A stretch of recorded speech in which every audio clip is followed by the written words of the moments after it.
Alright, this is just going to be a few thoughts in the form of a review for Blade Runner 2048. I saw this movie last week, and I had to give it a little bit of time for it to set in because it was such a visual experience. It almost kind of felt like a dream when I was there. Like, there's so much beauty on screen at every single shot, really. A movie critic that I look up to on the internet said that every shot could be a screensaver, and that couldn't have been said any better, really. Like, every single shot of this movie is a work of art, and they hold the shots for so long, you really soak it in. And not even the long shots, but the quick ones too, are just the shots where there's dialogue going on, or important dialogue going on, which there is a story here, a rather good story. It's not as deep, I think, as the original Blade Runner. Maybe it's not pulling out as many themes, although I could probably grasp a lot more on a second watch. But the story is deep enough that it requires you to listen quite clearly to understand what's going on. Like, they don't say things twice. They tell you something, then it moves on. The thing is, while they're telling you these important moments of the film, it's showing you just such beautiful cinematography that you're kind of lost in awe of what you're seeing, right? And then it's supposed to be telling you important things. It's a little bit of a sensory overload, or at least for me it was. I would need to see it a second time to fully understand the deeper themes, just because I was so lost in the cinematography. But that is not a bad thing. That's a great thing. Now, a lot's been said on this film already, so I'm going to try not to parrot everything that everyone else has said. Like, yeah, it looks amazing. Denis Villeneuve is an amazing director. He knows how to shoot a scene. The cinematography in it is great. The sound is absolutely wonderful. Like, they stayed true to that 80s synth sound. It's just, oh, it's amazing. I'm not going to try to make the sound with my mouth, but I almost did. It's that good. One thing I really liked was the trailers told you absolutely nothing about the film, nothing at all. They really just told you, Blade Runner sequel, Harrison Ford's in it, let's fucking go. But right from the very beginning of the film, it's starting to reveal shit that, like, you would consider spoilers, and I won't mention at all, but it's just great, and it continues to unroll that as the story builds. Nothing that was even mentioned in the film, main characters aren't who you think they are, and this guy's not the focus, or that guy's not the focus.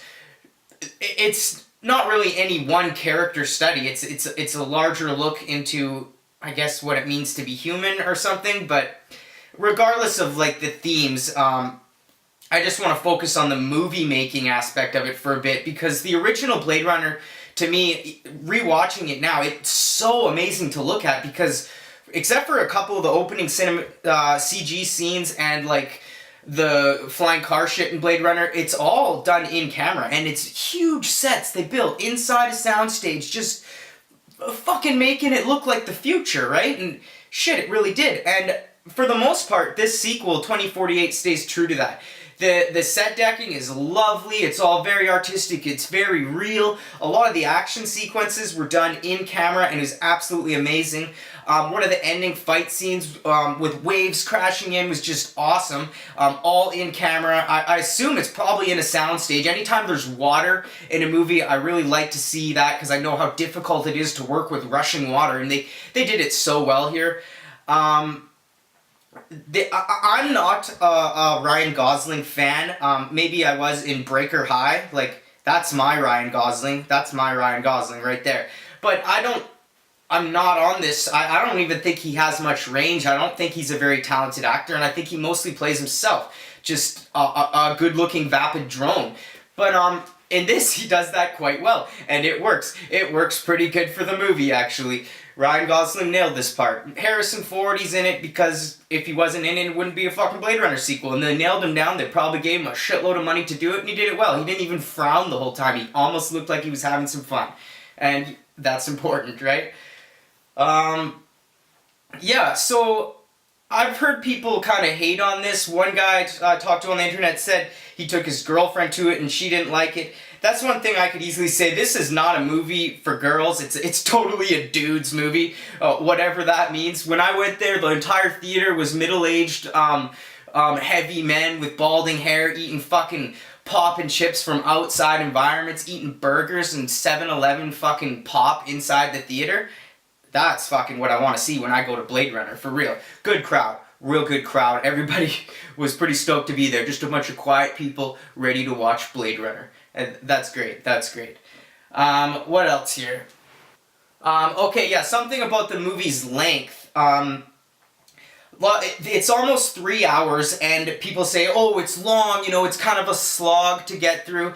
It does kind of slog a bit at times, but I like the slog. But yeah, it's long, but it's not long because of how long the story is, or how far we're gonna go in this story, how many years the story goes or whatever. It's not long because of how many scenes in the film.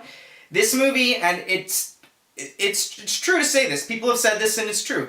This movie could be cut down to 2 hours easily. It could have been cut down to 90 minutes if you really want to chop, but it could have been cut down to 2 hours easily and retained all the same shots, right? But it's long because they hold these shots for a long time, 20 seconds, maybe even closer to a minute on some of them, where when a character learns a pivotal moment, you see it and their face as they think they get it, and the camera slowly pulls in and they realize what's happening, and then the lights come down low and the music picks up, and then they sort of get it, and then ooh, and then you get it, and still, and it's getting so intense, and then a wolf walks across the screen in slow motion, and you're just like, what happened? But yeah, it's all that. It's all that. Long shots that aren't really like, not Children of Men long shots where we're rushing through an exploding environment and shit's blowing up. Long shots on one guy in a chair where he's just realizing what's up. I almost tried to do the sound. But yeah. I love that. Every shot's a painting. They hold those paintings forever. It's so theatrical. The music comes up, the lights go low. Things that would never happen in the real life of the movie. Like, the lights aren't just adjusting like that, but for the cinematography it works. A lot of blues, a lot of oranges. There's tons of water, tons of snow. Just crazy effects. All the technology's really well done. That world was fully realized. So it's clear, I guess, that I really liked this. I do see the criticism of some. But what did you expect? It's the Blade Runner sequel. It wasn't going to be an action movie. It was going to be awesome shots in a realized world, and that's what we got. The story's not that deep, and I don't know. I almost wanted to see it progress a little further just because I was loving it. Like, give me a fucking 4-hour movie of this shit and hold those shots for 3.5 minutes. The wolf walking around. Fuck it, let's do it. But yeah. I might give this a 5 out of 5. I loved it. I do want to see it again. I understand the criticism. I'm just gonna jump on board with everybody else and say it's a 5 out of 5 because it was fucking really good. It felt like a dream to me. I don't even know what I saw. Side note, I really love the interior of the cars and how they handled the flying car stuff. A lot of it seemed to be in camera, and they pulled that off quite well. Yeah, Denis Villeneuve, what a great director. French-Canadian. A real gem out of Canada right there. Enemy, just watched last night, probably do review. Blew my mind. Prisoners, so good. And of course, Arrival. I have yet to see Sicario or his Incendiaries, or whatever the French one's called. But yeah, real good. Maybe it's not in French. But anyways, peace.